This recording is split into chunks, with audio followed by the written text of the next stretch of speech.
தூத்துக்குடியில் mini title பூங்கா கட்டடத்தை முதலமைச்சர் மு.க.ஸ்டாலின் திறந்து வைத்தார். இந்த மினி டைட்டில் பூங்கா தூத்துக்குடி திருச்செந்தூர் சாலையில் முத்தையாபுரம் ரவுண்டானா அருகே 63,000 சதுர அடி பரப்பில் தரைத்தளம் மற்றும் 4 தளங்களுடன் கட்டப்பட்டுள்ளது.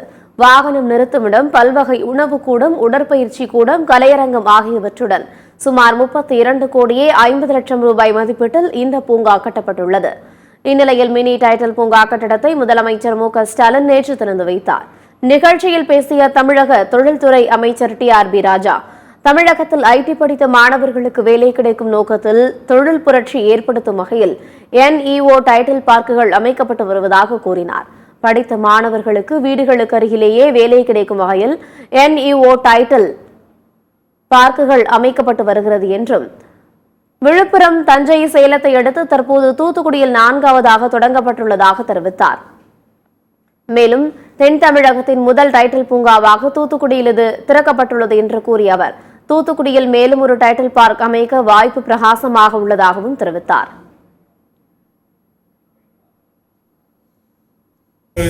குறிப்பாக ஐடி படித்த பிள்ளைகளுக்கு வேலை வாய்ப்புகளை உருவாக்கும் அந்த வேலையில் மாண்புமிகு திராவிட நாயகன் நமது முதலமைச்சர் அவர்கள் மிகுந்த முனைப்புடன் செயல்பட்டு வந்து எங்களுக்கெல்லாம் அறிவுரை வழங்கி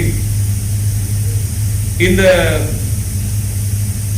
டைட்டில் நியோக்கள் மூலமாக ஏ கிரேட் நிறுவனங்களுக்கு இல்லாமல் அதற்கு அடுத்த இருக்கும் அந்த நிறுவனங்களுக்கும் வாய்ப்புகள் வழங்க வேண்டும். அதன் மூலம் படித்த இளைஞர்களுக்கு அவர்களது இல்லங்களுக்கு அருகாமையிலேயே வேலை வாய்ப்பு கிட்டும் என்ற அந்த வகையில் அவரது திட்டத்தினால், அவரது முயற்சியினால் உருவாக்கப்பட்ட டைட்டில் நியோ தமிழகத்தில் விழுப்புரம், தஞ்சை, அதே போல் சேலத்தில் முழுமையாக செயல்பட துவங்கி இன்று 4வது டைட்டிலாக, அதிலும் மிகவும் சிறப்புக்குரிய ஒரு விடயம் என்றால் தென் தமிழகத்தில் முதல் டைட்டில் நியோவாக இக்குடியில் இந்த டைட்டில் நியோ துவங்கப்படுகிறது.